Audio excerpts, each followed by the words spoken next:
नमस्ते दोस्तों, Indic divine channel पे आप सभी को स्वागत है। कलियुग में संन्यास को लेकर जनमानस में कुछ दुविधाएं हैं। कुछ लोगों का मानना है कि कलियुग में संन्यास वर्जित है और ऐसा ब्रह्मवैवर्त पुराण में भी एक स्थान पर उल्लेख मिलता है, जबकि अन्य कुछ ग्रंथ में इसे पूर्णतः वर्जित नहीं माना गया है। ब्रह्मवैवर्त पुराण के अनुसार कलियुग में संन्यास को कठिन या अनुचित माने जाने के कुछ कारण यह है कि कलियुग में पाप अधिक और पुण्य कम होगा, जिसे पतन, संघर्ष और आध्यात्मिक अवनति का समय बताया जाता है। बढ़ती हुई प्रलोभन और विकर्षण इसका और एक मुख्य कारण भी है। इस युग के लोगों के मन में काम, क्रोध, लोभ और ईर्ष्या अधिक होगा, जिसके कारण एक तपस्वी जीवन शैली के लिए आवश्यक अनुशासन और ध्यान बनाए रखना मुश्किल हो सकता है। कलियुग में सच्चे आध्यात्मिक शिक्षक या गुरु खोजना भी अधिक कठिन होगा, जिससे तपस्वी मार्ग के लिए उचित मार्गदर्शन और समर्थन प्राप्त करना चुनौतीपूर्ण होगा। दोस्तों, कलियुग में संन्यास पूरी तरह से वर्जित नहीं है। हालांकि कलियुग चुनौतियां प्रस्तुत करता है, परंतु संन्यास पूरी तरह से निषिद्ध नहीं है। कुछ ग्रंथ बताते हैं कि एक मजबूत आध्यात्मिक झुकाव और युग की चुनौतियों को दूर करने की क्षमता वाले व्यक्ति अभी भी तपस्वी मार्ग चुन सकते हैं। अब चलिए दूसरी सवाल का जवाब ढूंढते हैं कि संन्यास धर्म श्रेष्ठ है या गृहस्थ धर्म। शास्त्र में बताया गया है कि अगर किसी कुल में एक सच्चे सन्यासी या साधु महात्मा का जन्म होता है तो उसका 7 पुरुषों का उद्धार हो जाता है। परंतु अगर किसी कुल में एक सच्चे भगवत भक्त आध्यात्मिक व्यक्ति जन्म लेता है और गृहस्थ धर्म का पालन करता हुआ समाज, देश और जाति के कल्याण के लिए कर्म करता है तो उसका 14 पुरुष उद्धार हो जाता है। वर्तमान काल में भगवाधारी साधु या सन्यासी तो आपको लाखों दिख जाएंगे, परंतु इनमें से शुद्ध सन्यासी महात्मा व्यक्ति दुर्लभ से 1 या 2 जन ही होंगे। संन्यास एक संस्कृत शब्द है जिसका अर्थ है त्याग करना। सनातन धर्म में संन्यास जीवन के 4 आश्रमों में से अंतिम आश्रम है।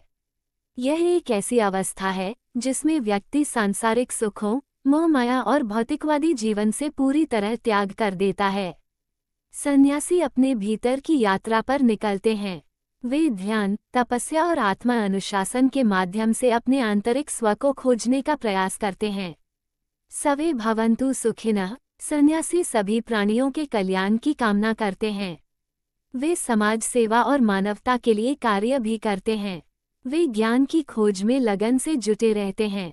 वे वेद, उपनिषद और अन्य धार्मिक ग्रंथों का अध्ययन करते हैं। अब चलिए जानते हैं सन्यासी का जीवन कैसा होता है। दोस्तों, सन्यासी एक साधारण जीवन जीते हैं। वे भोजन, वस्त्र और आश्रय की न्यूनतम आवश्यकताओं से ही संतुष्ट रहते हैं। कई सन्यासी भिक्षाटन करते हैं। वे घर घर जाकर भोजन मांगते हैं। वे अधिकांश समय ध्यान और तपस्या में लगाते हैं। सन्यासी समाज से अलग रहकर एकांत में रहना पसंद करते हैं। सन्यास के भी विभिन्न प्रकार हैं, जैसे कुटिया सन्यास, कुटिया में रहकर तपस्या करने वाले सन्यासी।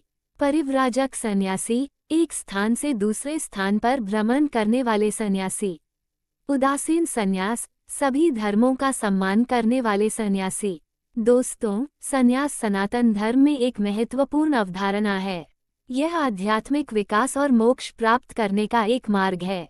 सन्यासी समाज के लिए प्रेरणा का स्रोत होते हैं। वे हमें दिखाते हैं कि भौतिक सुखों से परे एक और जीवन संभव है। परंतु वर्तमान काल के 90% सन्यासी खुद के लग्जूरियस कार में घूमते हैं, आलीशान कमरे में रहते हैं जहां लेड टीवी और एसी लगा हुआ होता है, रूप चर्चा के लिए महंगी क्रीम का इस्तेमाल करते हैं और सबसे बड़ी बात जो एक सन्यासी जीवन के मुख्य आदर्श है कि स्त्री के प्रति कामासक्ति का पूर्णता त्याग करना चाहिए। इस नियम का भी पालन वर्तमान काल के अधिकांश सन्यासी नाम के व्यक्ति उल्लंघन करते रहते हैं। तो दोस्तों, अब आप ही सोचिए, वर्तमान काल के ऐसे सन्यासी श्रेष्ठ है या गृहस्थ भगवत भक्त जो मेहनत से अपना कमाई करके स्त्री संतान का प्रतिपालन करता है, माता पिता के प्रति अपना संतान होने का कर्तव्य निभाता है और मौका मिलने पर समाज तथा देश के सेवा करने में भी पीछे नहीं हटता। जो अपनी मेहनत की कमाई से जीवन की सुख सुविधा खरीदता है और दान पुण्य भी करता है। जो गृहस्थ धर्म का पालन करता हुआ देव द्विज की सेवा और भक्ति भी करता है। दोस्तों, संन्यास और गृहस्थ दोनों ही जीवन के अलग अलग मार्ग हैं। गृहस्थ जीवन में व्यक्ति पारिवारिक और सामाजिक जिम्मेदारियों को निभाते हुए भी आध्यात्मिक विकास कर सकता है। आधुनिक समय में भी संन्यास का महत्व कम नहीं हुआ है। कई लोग सांसारिक जीवन की भागदौड़ से दूर होकर आत्मा अनुशासन और आध्यात्मिक विकास की ओर रुख कर रहे हैं।